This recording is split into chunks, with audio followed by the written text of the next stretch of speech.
Homework करके लाए हो भव्य? होमवर्क करके लाए हो? दिखाओ जरा कितना करा है।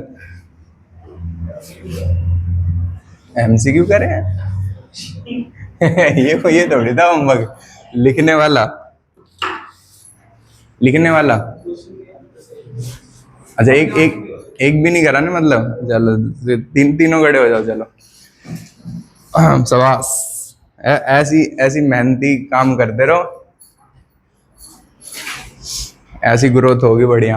अभी 12th में मतलब पहला होमवर्क और पहले में ही सरप्राइज है ना, ये नहीं कि चलो एक आध महीने बाद आलस दिखाते। सही है भाई।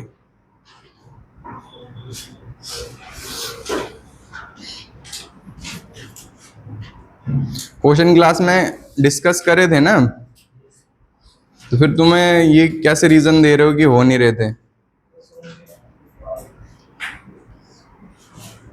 अभी आएंगे जब पिटोगे ना। चलो जी, तो एक बार हम आगे बढ़ते हैं। हमने डायग्राम बना लिए थे, एपिडर्मिस ये सब लेयर भी पढ़ ली थी, डेवलपमेंट भी पढ़ ली थी, और एक बार पॉलन ग्रेन का डायग्राम पढ़ेंगे हम, ठीक है। फिर पॉलन ग्रेन की सेल्स पढ़ेंगे, और फिर पढ़ेंगे अबाउट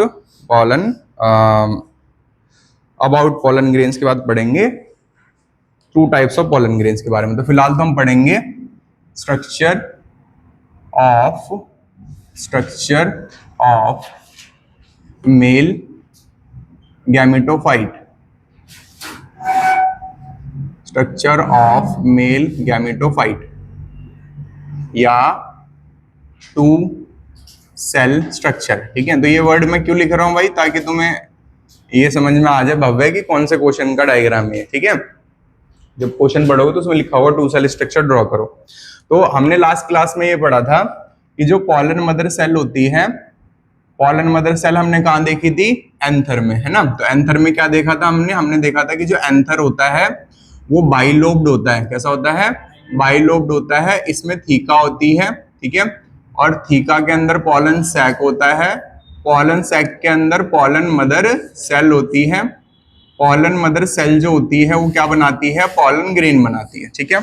तो जो पॉलन मदर सेल होती है ये मियोसिस करती है, और ये मियोसिस करके पॉलन मदर सेल बनाती है 4 पॉलन ग्रेन। कितने पॉलन ग्रेन बनाती है? 4 पॉलन ग्रेन। और इसके आसपास एक कवरिंग होती है जो होती है सेलुलोज और पेक्टिन की, ठीक है। अब यहाँ पे जो 4 पॉलन ग्रेन है, इसमें से 4 पॉलन ग्रेन से एक की डेवलपमेंट हम पढ़ते हैं। तो एक की डेवलपमेंट हम पढ़ते हैं कि जो पॉलन ग्रेन है उसके अंदर एक लार्ज वैक्यूल है और एक नीचे की तरफ इसेंट्रिक न्यूक्लियस है। याद आ रहा है ऐसा कुछ, ठीक है। फिर इस डायग्राम को हम देते थे नंबर 1। उसके बाद हम पढ़ते थे कि जो पॉलन ग्रेन है इसका जो वैक्यूल है वो डिवाइड कर जाएगा 2 पार्ट्स में, और जो नीचे की तरफ जो न्यूक्लियस है उसके ऊपर क्या बनेगा? Asymmetrical spindle. क्या बनेगा? एसिमेट्रिकल स्पिंडल, एसिमेट्रिकल स्पिंडल, ठीक है भाई। तो अगर तुम नोटिस करोगे तो मैंने यहाँ पे कितने क्वेश्चन अटेम्प्ट कर दिए? एक क्वेश्चन ये वाला अटेम्प्ट कर दिया, ये भी 2 तरीके से दे रखा था। एंथर की लेयर आएगी इसमें, पॉलन डेवलपमेंट भी अटेम्प्ट कर दिया है यहाँ पे, ठीक है, जो तुम्हारे उसमें आएगा। तो होमवर्क बहुत ज्यादा देर का नहीं था, 1-1.5 पेज का था, और वो बहुत बड़ा लिखने के लिए भी नहीं था। तो एसिमेट्रिकल स्पिंडल बना। एसिमेट्रिकल स्पिंडल ये न्यूक्लियस डिवाइड करेगा, वैक्यूल गायब हो जाएगा, डायग्राम नंबर बी होगा। अब जब वैक्यूल गायब हो जाएगा तो एक न्यूक्लियस जाएगा ऊपर की तरफ इरेगुलर, और एक न्यूक्लियस जाएगा नीचे की तरफ, ठीक है। तो जो बड़ा वाला न्यूक्लियस है और एक नीचे की तरफ कौन सा न्यूक्लियस आएगा? छोटा वाला न्यूक्लियस आएगा, नाव जैसा। तो ये तैरेगा किसके अंदर? तैरेगा लार्ज वाले की साइटोप्लाज्म में, लार्ज वाले के साइटोप्लाज्म में तैरेगा। तो छोटा वाला न्यूक्लियस जो होता है वो लार्ज वाले के साइटोप्लाज्म में तैरता है। तो यहाँ पे मैंने इनके 2 नाम बताए थे। तो जो लार्ज वाला न्यूक्लियस उसका नाम क्या होता है? वेजिटेटिव, ठीक है। और स्मॉल वाले न्यूक्लियस का नाम क्या होता है? जनरेटिव, ठीक है। इसकी जो सेल होती है उसका नाम क्या होता है? Vegetative cell. और इसकी सेल का नाम क्या होता है? जनरेटिव सेल, ठीक है भाई। तो ये हो गया यहाँ पे। इसका दूसरा नाम होता है ट्यूब न्यूक्लियस। क्लियर हो गई बात? अब यहाँ पे आते हैं इस डायग्राम पे। तो स्ट्रक्चर ऑफ मेल गैमेटोफाइट और 2 सेल स्ट्रक्चर, तो सेम ही डायग्राम आएगा। तो यहाँ पे डायग्राम क्या आएगा भाई? तो ये होगी सबसे पहले आउटर लेयर पॉलन ग्रेन की। तो आउटर लेयर पॉलन ग्रेन की जो इनर लेयर, इसका नाम क्या होता है? इंटाइन। क्या नाम होता है? इंटाइन। ये बनी होती है सेलुलोज एंड पैक्टिन की, तो ये बनी होती है पैक्टिन की, तो ये बनी होती है सेलुलोज और पैक्टिन की, और इसका करेक्टर होता है it is continuous, it is continuous. तो कॉन्टिन्यूअस का मतलब होता है कहीं से भी टूटी हुई नहीं होती, ठीक है। अब यहाँ पे बात करते हैं इंटरनल स्ट्रक्चर की। तो इंटरनल स्ट्रक्चर में सबसे पहले इरेगुलर एक न्यूक्लियस देखने को मिलता है, एक बोर्ड शेप न्यूक्लियस देखने को मिलता है, ये इसकी सेल देखने को मिलती है, और ये साइटोप्लाज्म होता है जिसके अंदर ये तैर रहा होता है, और ये साइटोप्लाज्म होता है बड़े वाले न्यूक्लियस का। तो ये पॉलन ग्रेन के अंदर होगी 2 सेल। कौन कौन सी 2 सेल होगी पॉलन ग्रेन के अंदर? और जनरेटिव। 2 सेल का मतलब समझ में आया, ठीक है। तो पॉलन ग्रेन जो होता है उसकी 2 सेल होती हैं। कौन कौन सी 2 सेल होती हैं, अब इनके नाम लिखेंगे। तो जो ये वाली सेल है इसका नाम होता है वेजिटेटिव सेल, वेजिटेटिव सेल या ट्यूब सेल, ठीक है। और ये जो सेल होती है इसका नाम होता है जनरेटिव सेल, जनरेटिव सेल। तो ये हो गई 2 सेल यहाँ पे, तो ये हो गई इंटाइन। अब आते हैं यहाँ पे पॉलन ग्रेन की एक लेयर पे, जो सबसे आउटर लेयर होती है जिसका नाम होता है एक्साइन। तो यहाँ पे मैंने एक पतली सी लेयर बनाई पॉलन ग्रेन की, और जो जगह जगह पे अपसेंट है, और इस लेयर का नाम क्या होता है? एक्साइन। तो यहाँ की तरफ लिखेंगे इसका नाम होता है एक्साइन। ये आउटर लेयर होती है, ये डिसकॉन्टिन्यूअस होती है, और सबसे इंपॉर्टेंट जो इस पे क्वेश्चन बनता है, ठीक है, सबसे इंपॉर्टेंट जो इस पे क्वेश्चन बनता है, तो क्वेश्चन बनता है इसके ऊपर, एक्साइन के ऊपर। ये बनी हुई होती है, it is made up of sporopollenin, it is made up of sporopollenin, sporopollenin, ठीक है, स्पोरोपोलेनिन। तो ये एक ऐसा केमिकल है जिसे हाईएस्ट ऑर्गेनिक मटेरियल नोन है, ठीक है, जिसको कोई भी एसिड एल्कली बेस तोड़ नहीं सकता, ठीक है, कोई भी एंजाइम तोड़ नहीं सकता, किसमें? नेचुरली, ठीक है। तो इतना हाईएस्ट ये क्या होता है? हार्ड मटेरियल होता है स्पोरोपोलेनिन। तो इस पे जाने की बजाय फिलहाल हम बस डायग्राम की बात करेंगे और डिटेल में बाद में लिखेंगे, ठीक है। तो मैंने क्या क्या बताया? Structure of male gametophyte. अब जरा क्वेश्चन पेपर जो था तुम लोगों के पास उसको चेक करो। हाँ हाँ, अभी आएगा, वो आएगा, ठीक है, वो भी बात करेंगे। क्वेश्चन पेपर देखो, तुम दिखाना गौरव क्वेश्चन पेपर एक बार। हाँ बोलो भाई सक्षम। अभी बताऊंगा, सब बताऊंगा, टेंशन मत लो। तो क्वेश्चन पेपर में जरा क्वेश्चन देखो भाई। पहला क्वेश्चन क्या दिख रहा है? Angiosperm bearing unisexual flower. तो इसमें ये था कि भाई जो एंजियोस्पर्म होता है जिसमें फ्लावर पे एक ही मेल पार्ट होता है या फीमेल पार्ट होता है तो यूनिसेक्सुअल कहते हैं। तो ये तो डायरेक्ट क्वेश्चन है। Draw the structure of microspore. ये रहा भाई मैच्योर माइक्रोस्पोर का डायग्राम जो अभी बनाया हमने, ठीक है, पॉलन ग्रेन का डायग्राम। नेक्स्ट आता है बाइलोब्ड एंथर। बाइलोब्ड एंथर में 100 मदर सेल है, तो कितने पॉलन ग्रेन बनेंगे? 1 से 4 बनने, तो 400। तीसरा क्वेश्चन भी हो गया। Anther with mall functioning tapetum. तो टैप्टम नरिशमेंट देता है, चौथी लेयर पढ़ा था, उसके बारे में फंक्शन क्या क्या पढ़ा था एंथर के बारे में। 4th लेयर होती है, डेंस साइटोप्लाज्म होता है, पॉलीप्लॉइड न्यूक्लियस होता है, give nourishment to mother cell, give nourishment to pollen grain, help in formation of exine, help in formation of enzyme and help in formation of pollen kit. याद है सब points? यहाँ पे 2 question attempt कर लिए हमने। कौन कौन से? पहला, एक तो माल फंक्शनिंग टैप्टम होगा तो मदर सेल को न्यूट्रिशन नहीं मिलेगा, ये आंसर हो गया इसमें। इससे अगले वाले का भी सेम आंसर होगा, ठीक है। प्लस इसमें टैप्टम के फंक्शन का भी एक क्वेश्चन है, 17वां अटेम्प्ट हो गया। 17 जो अभी मैंने पॉइंट्स बोले वो किस पे आएंगे? इसमें आएंगे 17। क्लियर हो गया बात? अब आता है डिफरेंशिएट बिटवीन 2 सेल इनक्लोज। ये रही, ठीक है। 2 सेल कौन कौन सी होती है इसके अंदर? वेजिटेटिव और जनरेटिव। इनके फंक्शन क्या होते हैं अभी बताऊंगा मैं। Draw the diagram of sectional view of mature anther. ये जो लेयर्स थी ये बनानी है, ठीक है। इसकी कौन कौन सी लेयर्स थी? जर्म पोर के बारे में बताओ तो लो जी अभी बता देते हैं, ठीक है। 9th question. तो यहाँ पे जहां पे स्पोरोपोलेनिन अब्सेंट होती है, ठीक है, जिस जगह पे स्पोरोपोलेनिन अब्सेंट होती है उस एरिया को क्या कहा जाता है? जर्म पोर कहा जाता है। तो जर्म पोर क्या होता है? ठीक है, तो जर्म पोर जो होता है it is the area at which exine is absent. जहां पे क्या अब्सेंट होती है? एक्साइन अब्सेंट होती है। तो किस तरीके से लिखना होता है इसमें? Number A, number B, germ pore number C, उसके बाद सेल्स होती हैं इसकी डी एंड ई, ठीक है। तो ये इसका ऑर्डर होता है। तो area at which exine is absent, और इसका काम क्या होता है, तो यहाँ पे ये चीज भी लिखोगे। तो यहां से क्या अराइज होती है, pollen tube arise from germ pore। अब ये pollen tube कहां से बनेगी भाई, तो अब बात करते हैं वेजिटेटिव और जनरेटिव सेल की।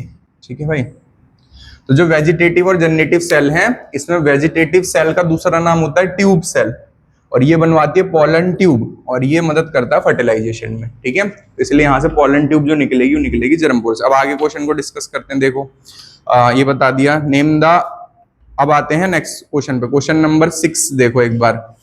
Differentiate between two cell enclose in mature male gametophyte. कौन कौन से सेल के बारे में बोल रहा है, और वेजिटेटिव के बाद, इन दोनों का डिफरेंस बताना है। ठीक है, तो एक पॉलन ट्यूब बनाती है और एक फर्टिलाइजेशन में मदद करती है। अभी लिखवाऊंगा, हाँ अभी लिखवाऊंगा ये। Draw the diagram of transfer section of anther, ये तो हो गया 7वां। Name the organic material exine of pollen grain made up of, किससे बना होता है, स्पोरोपोलेनिन से।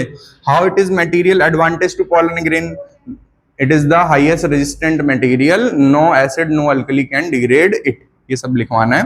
ठीक है, मैंने लिखा हुआ है still it is observed that it does not form a continuous layer, give reason, because it is absent at some area and this area are called germ pore। ये हो गया स्टेटमेंट 2 का। how pollen banks are useful, ये अभी नहीं पढ़ाया।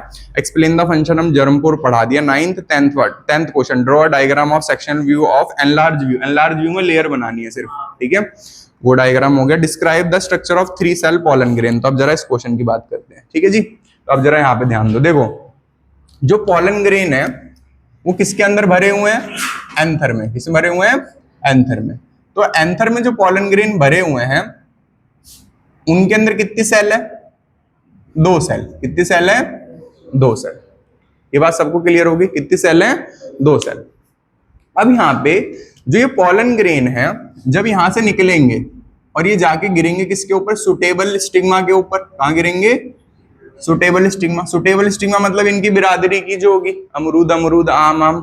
तो जो ये पॉलन ग्रेन जाके गिरेंगे तो पॉलन ग्रेन कैसे दिखेंगे, इस तरीके से दिखेंगे कि जो पॉलन ग्रेन है उसमें एक ऊपर न्यूक्लियस है और एक नीचे न्यूक्लियस है और एक नीचे सेल है और एक ऊपर सेल है। क्लियर है बात यहाँ पे।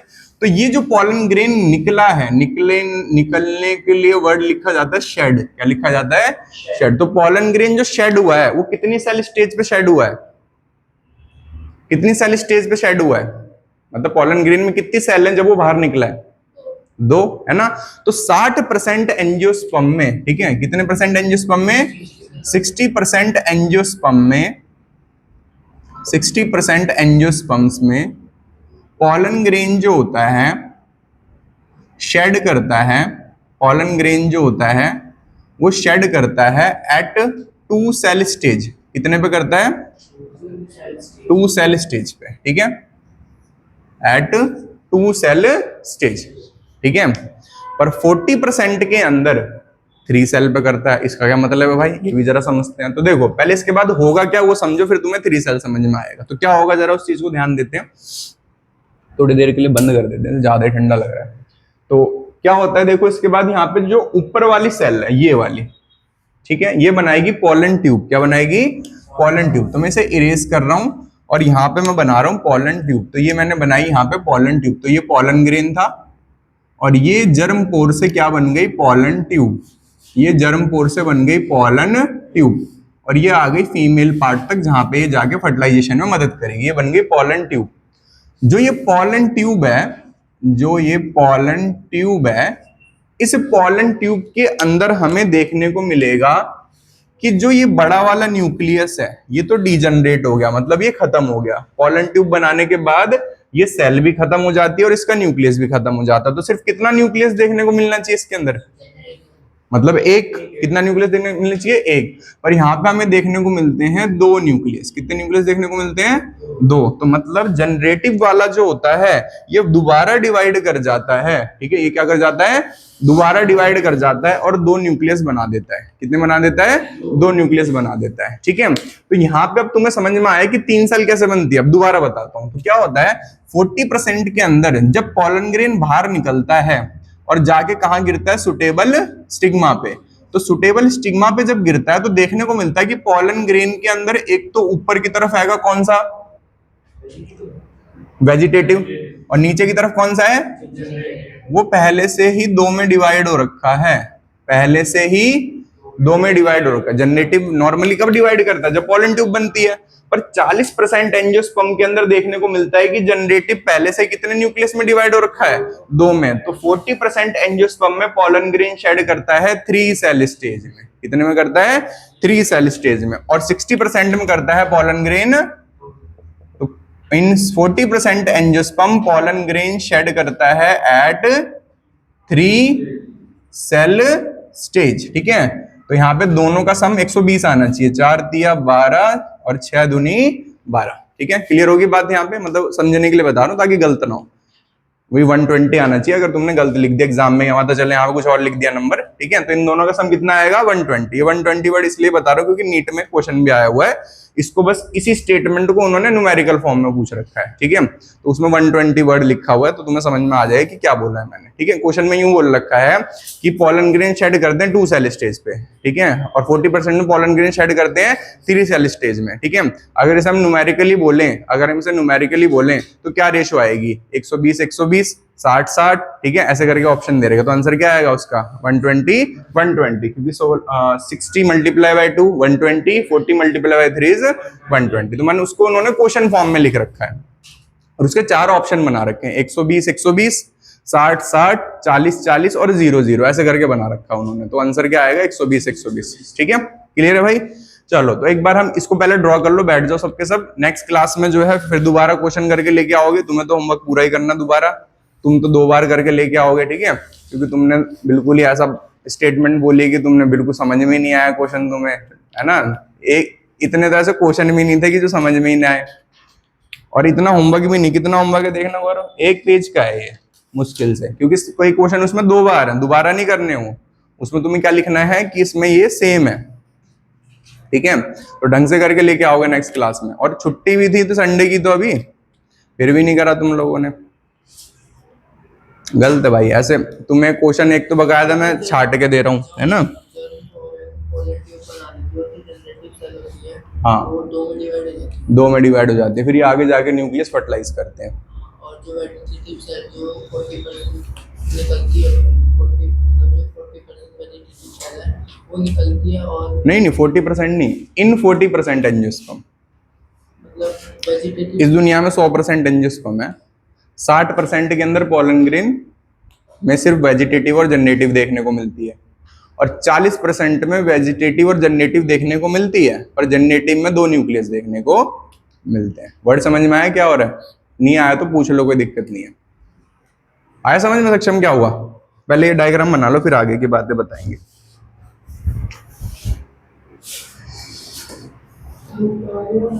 क्या मर्जी है भाई, फिलहाल तो बस यही बनाना है, स्ट्रक्चर ऑफ 2 मेल गैमेटोफाइट, और ये 60% मैं ब्रैकेट में बना देता हूँ जितना तुम्हारे लिए काम का है ना, कायदे से। ये है तुम्हारे लिए टॉपिक में ये ठीक है, कि structure of male gametophyte 2 cell stage. 2 cell stage में ये डायग्राम हो गया तुम्हारा। ठीक है, इसमें वेजिटेटिव सेल हो गई, जनरेटिव सेल हो गई, इंटाइन हो गई, एक्साइन हो गई, और जर्मपोर हो गया।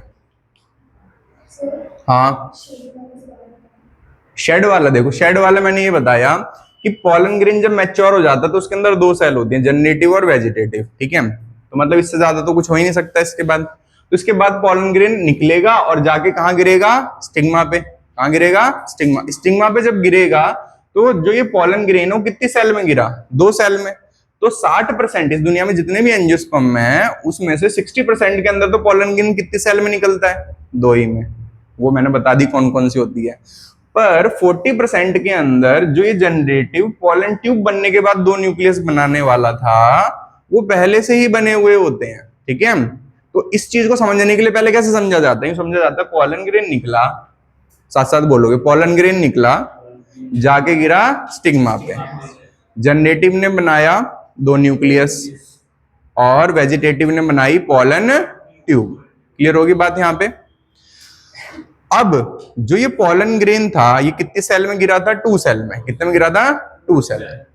40% एंजियोस्पर्म में क्या होता है, पॉलन ग्रेन निकला, स्टिग्मा पे गिरा, पॉलन ट्यूब बनी भी नहीं, और जनरेटिव के अंदर कितने न्यूक्लियस देखने को मिले? 2। मतलब पॉलन ग्रेन यहीं से, इसी स्टेज से उसके अंदर जनरेटिव 2 में डिवाइड हो चुकी है। ठीक है, तो इसलिए कहा जाता है 40% एंजियोस्पर्म में पॉलन ग्रेन शेड करता है 3 सेल स्टेज में। ठीक है, तो वो 3 सेल का मतलब है कि ये जो जनरेटिव है यहाँ पे एक की जगह इसके कितने न्यूक्लियस हैं? 2। ठीक है, वो 3 सेल वाले में बस तुम्हें जनरेटिव के 2 न्यूक्लियस बनाने हैं। अगर डायग्राम बोला तो 2 न्यूक्लियस बनाने हैं। ठीक है, और डायग्राम नहीं बोला तो बस ये लिखना है 60% में पॉलन ग्रेन शेड करता है 2 सेल में, 40% में शेड करता है, बस अगर लिखने को बोला है तो। ठीक है, और कुछ नहीं। एनसीईआरटी की लाइन है एज इट इज। हाँ, describe the structure of 3 sailed pollen grain in angiosperm. तो स्ट्रक्चर बोला है तो ये सेम डायग्राम बनाओगे एज इट इज जो प्रीवियस ईयर क्वेश्चन है, और यहाँ पे कितने न्यूक्लियस बना दोगे? बस हो गया खत्म। 3 सेल में बस 2 न्यूक्लियस बना दो। जर्मपोर का एक ही फंक्शन है, यहाँ से पॉलन ट्यूब बनेगी और यहाँ पे एक्साइन गायब होगी। ठीक है, एक्साइन या स्पोरोपोलिन गायब होगी। अब सबसे लास्ट वाले क्वेश्चन पे भी आ जाएंगे, वो भी समझ में आ जाएगा साथ साथ में। देखते हैं, पहले तुम सब देख लो फिर बताना मुझे सबसे लास्ट वाले में क्या आंसर आएगा।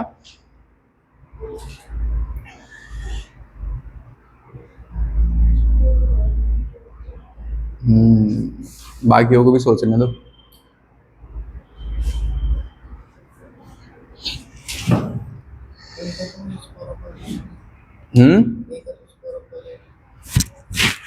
लास्ट वाले का, लास्ट वाले में देखो जिसको जिसको स्पोरोपोलिन लग रहा है वो तो सही बोल रहा है। ठीक है, और जिसको हाँ जिसको स्पोरोपोलिन नहीं लग रहा उसको मैं समझा देता हूँ, कोई दिक्कत नहीं है।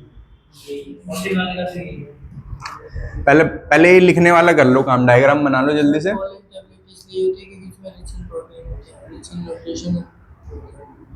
आएंगे अभी, सही बोल रहे हैं, बाकी मैं तो ऐसा लग रहा सब समझ ही गए ऑलमोस्ट।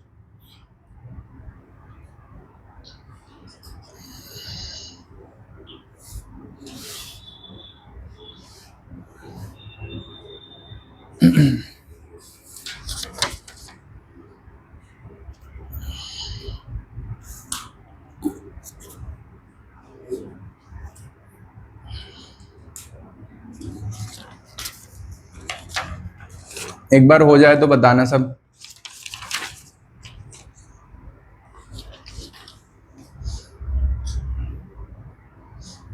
मुझे तो भव्य का सुन के बड़ा बुरा लगा कि होमवर्क करके नहीं लाया है। मुझे लग रहा था अच्छा खासा चल रहा है पढ़ाई, लाएगा करके।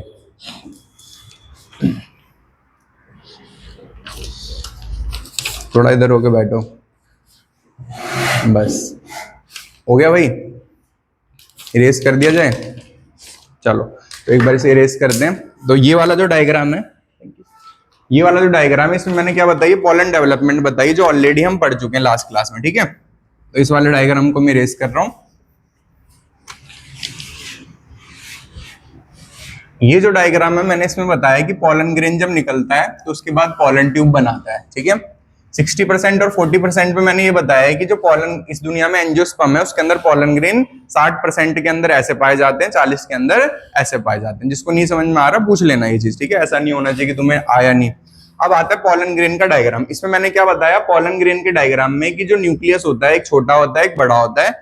छोटा वाला इतना छोटा होता है कि वो तैर रहा होता है किसके अंदर? बड़े वाले के साइटोप्लाज्म के अंदर। ठीक है, वेजिटेटिव और जनरेटिव ये 2 न्यूक्लियस होते हैं। वेजिटेटिव और जनरेटिव ये 2 सेल होती हैं। ठीक है, पॉलन ग्रेन की इनर लेयर का नाम इंटाइन होता है, सेलोस्पेक्टिन की बनी होती है, कॉन्टिन्यूस होती है। आउटर लेयर का नाम एक्साइन होती है, डिसकंटिन्यूअस होती है, स्पोरोपोलिन की बनी हुई होती है। इसके बारे में अभी और पढ़ेंगे, फिलहाल इरेज कर देते हैं। जहां एक्साइन एब्सेंट होती है उसे क्या कहते हैं?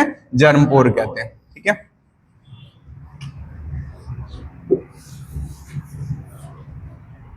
तो अब लास्ट वाले क्वेश्चन को देखो सारे बच्चे, फिर इन दोनों के बारे में एक टॉपिक लिखेंगे और वो पढ़ेंगे। तो क्वेश्चन लिखा हुआ है कि explain the following reason pollen grain are well preserved as fossil. ठीक है, तो पॉलन ग्रेन वेल प्रिजर्व्ड होता है एज फॉसिल। क्या आंसर लिखोगे एग्जाम में? बोलो बोलो।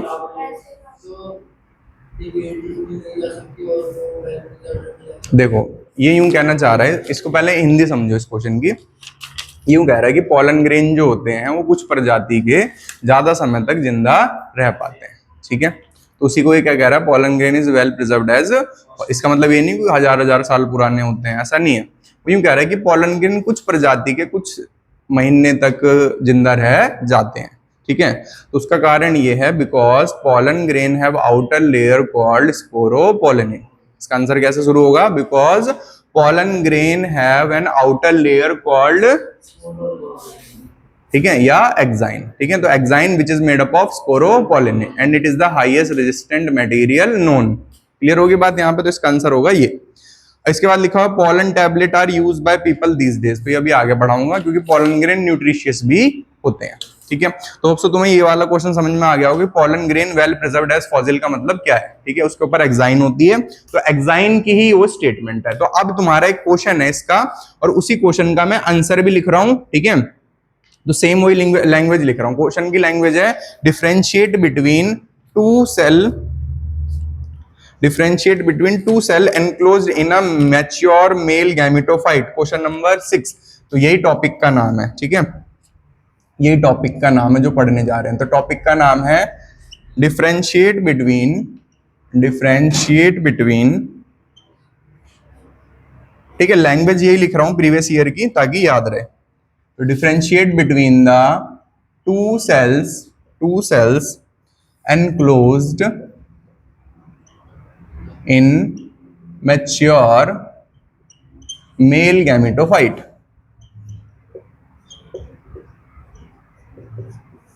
मैच्योर मेल गैमेटोफाइट, ठीक है भाई। तो होप सो तुम्हें समझ में आ गया होगा टॉपिक कि क्या पढ़ने वाले इसमें। तो हम इसमें दो सेल के बारे में पढ़ने वाले हैं जिनका नाम है और जनरेटिव, ठीक है, वेजिटेटिव और जनरेटिव। तो अब इस डायग्राम को भी रेस कर रहे हैं। तो एक तरफ लिखोगे सारे बच्चे, एक तरफ लिखोगे वेजिटेटिव सेल और एक तरफ लिखोगे जनरेटिव सेल।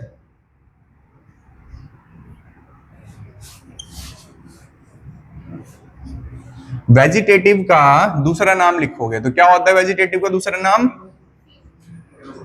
ट्यूब न्यूक्लियस या इसका ट्यूब सेल, क्या नाम होता है, ट्यूब सेल। तो इसका दूसरा नाम लिखोगे ट्यूब सेल। अब आते हैं न्यूक्लियस की स्टेटमेंट। तो पहली स्टेटमेंट आएगी इट्स न्यूक्लियस इज कॉल्ड, इसके न्यूक्लियस को हम क्या कहते हैं, बहुत बढ़िया, वेजिटेटिव न्यूक्लियस या ट्यूब न्यूक्लियस। तो इसके न्यूक्लियस को हम वेजिटेटिव न्यूक्लियस कहते हैं या ट्यूब न्यूक्लियस कहते हैं, ठीक है भाई। Next it's nucleus is called generative nucleus, generative nucleus.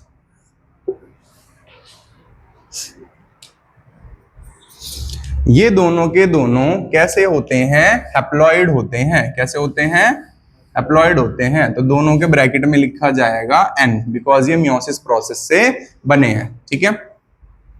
आगे बात करते हैं function.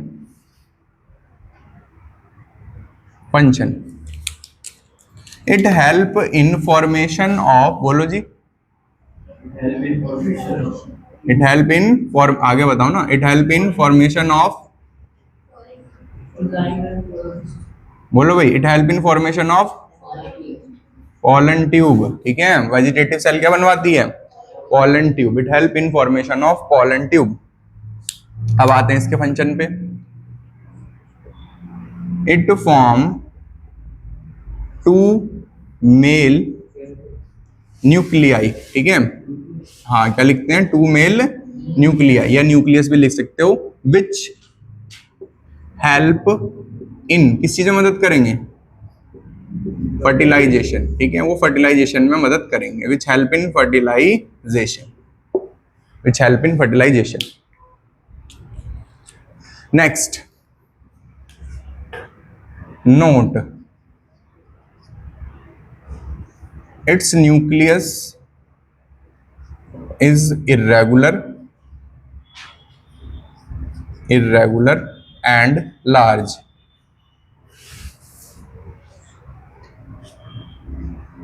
It's nucleus is boat shape and small.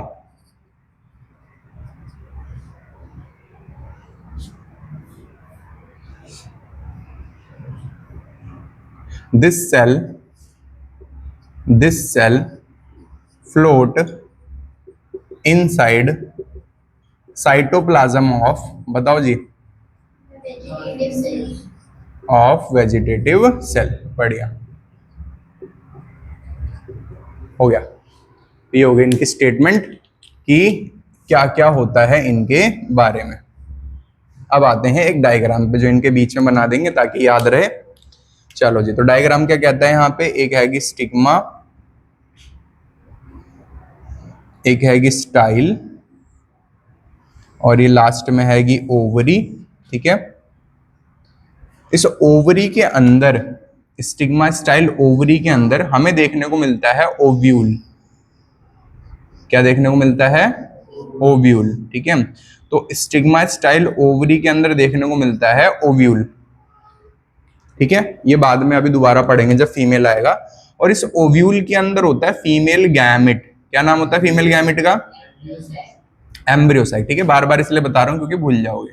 तो एम्ब्रियोसाइक होता है फीमेल गैमेट, और इस फीमेल गैमेट में न्यूक्लियस होते हैं बहुत सारे, वो बाद में पढ़ेंगे।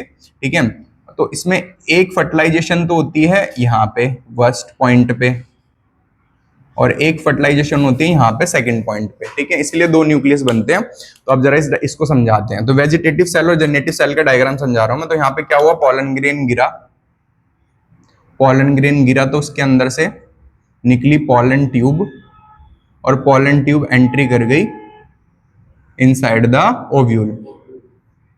क्लियर होगी बात यहाँ पे?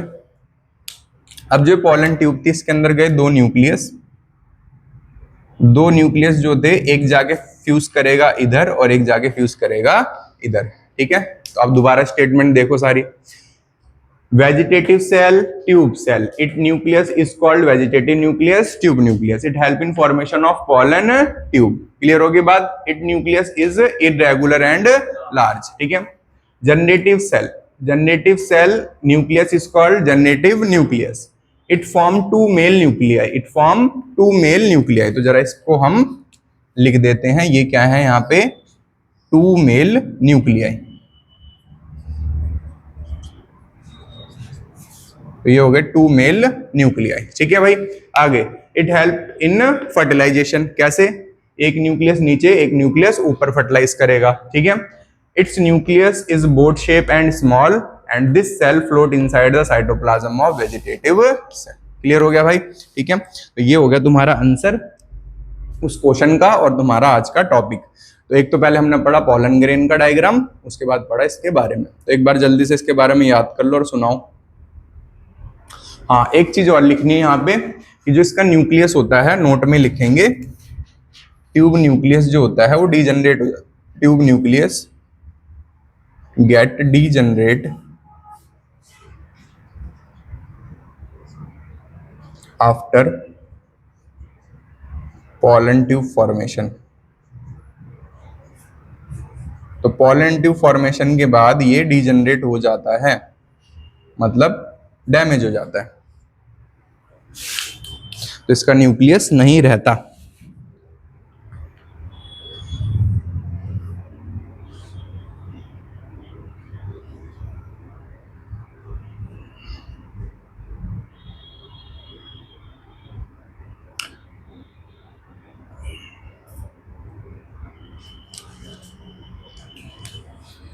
तो यहाँ पे अगर एक शॉर्ट में प्रोसेस लिखी जाए, जो ये दो सेल बनी है, ठीक है, तो उसमें हमने ये देखा कि एक पॉलन मदर सेल थी जो कैसी थी, हैप्लॉइड या डिप्लॉइड?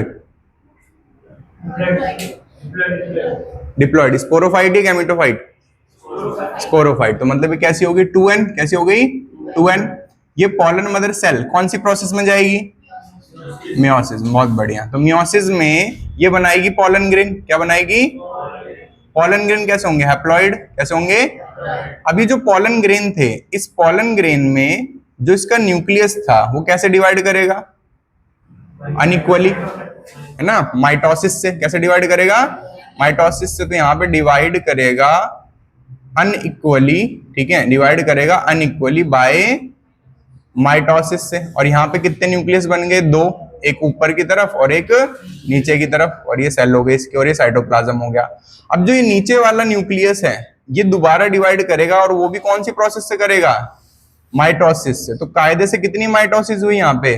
2 माइटोसिस। तो अगर तुम देखो पॉलन ग्रेन की पूरी डेवलपमेंट में, पूरी फर्टिलाइजेशन तक एक मियोसिस लगती है, और कितनी लगती है? 2 माइटोसिस। तो एक क्वेश्चन आता है कि जब पॉलन ग्रेन स्टिग्मा पे गिरता है और जब वो फर्टिलाइजेशन कर देता है या करने वाला होता है, तो उस टाइम तक कितनी मियोसिस लगती है और कितनी माइटोसिस लगती है? तो ऑप्शन में लिखा होता है 1 meiosis 2 mitosis, 2 meiosis 1 mitosis, 1 meiosis 1 mitosis 1 meiosis, ऐसे करके 4 ऑप्शन लिखे होंगे। पर आंसर क्या आएगा? 1 मियोसिस एंड 2 माइटोसिस। या यूं भी लिख सकता है एक option, 1 meiosis 1 unequal mitosis and 1 is mitosis, ऐसे करके भी ऑप्शन हो सकता है। तो जिसने डीपली पढ़ रखा है वो तो दे देगा आंसर, जिसने डीपली नहीं पढ़ रखा वो तो सोचेगा यार मियोसिस तो सुना था इसके बनने के लिए, पर इसके बाद माइटोसिस भी हो रही है, ये तो नहीं सुना था, ठीक है। तो ये प्रॉब्लम हो जाती है। तो इसके बाद बनती है 3 सेल स्टेज। तो ये यहाँ पे ये 40% वालों का डायग्राम बना दे रहा हूं मैं। तो ये बन गए 2 न्यूक्लियस, ठीक है।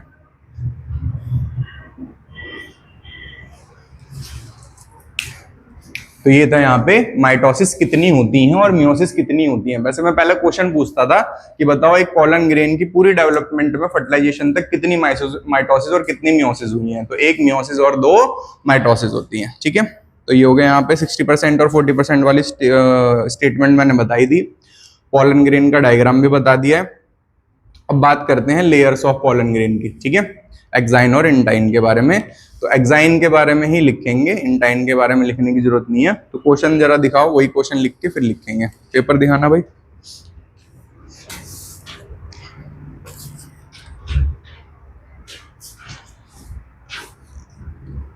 हाँ, तो ये आएगा नेम ऑर्गेनिक मटेरियल एक्साइन।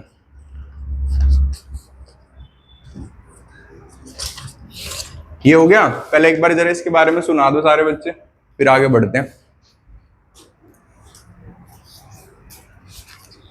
हो गया? सुनाओ, बढ़िया, बड़ी जल्दी टाइम हो गया आज। Vegetative cell is called fused cell, and one is secretory cell. Vegetative cell, its nucleus is called vegetative nucleus. हाँ। Nucleus, generative cell nucleus is also called generative nucleus. ठीक है। It has generative cell. It helps in formation of pollen tube. Generative cell, it forms 2 main nuclei which helps in fertilization. Note for vegetative cell, its nucleus is irregular and is large. And note for generative cell, its nucleus is small and boat-shaped. बढ़िया। One more note for vegetative cell, vegetative nucleus get regenerate after pollen tube formation. ठीक है। And for generative cell, this cell float inside the cytoplasm of the vegetative cell.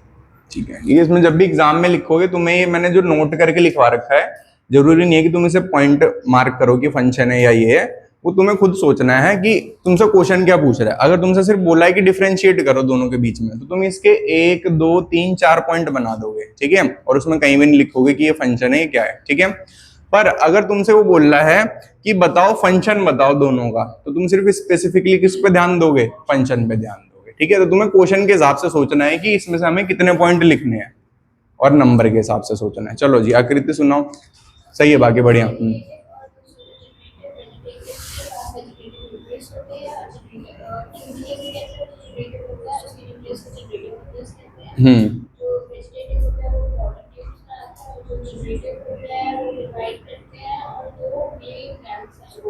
Gametes भी बोल सकते हो और nuclei भी बोल सकते हो। न्यूक्लियाई वैसे ज्यादा एक्यूरेट है।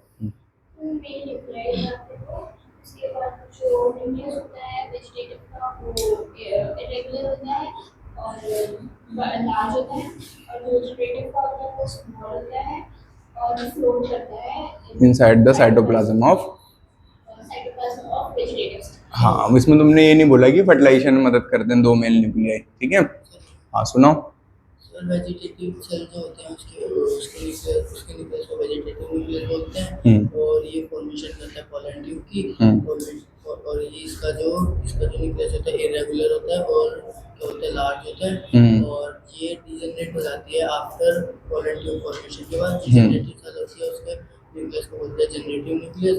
इसके पास दो मेन न्यूक्लियाई होते हैं जो फर्टिलाइजेशन के काम आते हैं हेल्प करते हैं फर्टिलाइजेशन में। ये स्मॉल होता है और बोर शेप्ड होता है और क्या बोलते हैं ये फ्लोट करता है वेजिटेटिव सेल के न्यूक्लियस में, वेजिटेटिव सेल के साइटोप्लाज्म के अंदर। बढ़िया भाई, तुम दोनों हो गए याद? सुनाओ।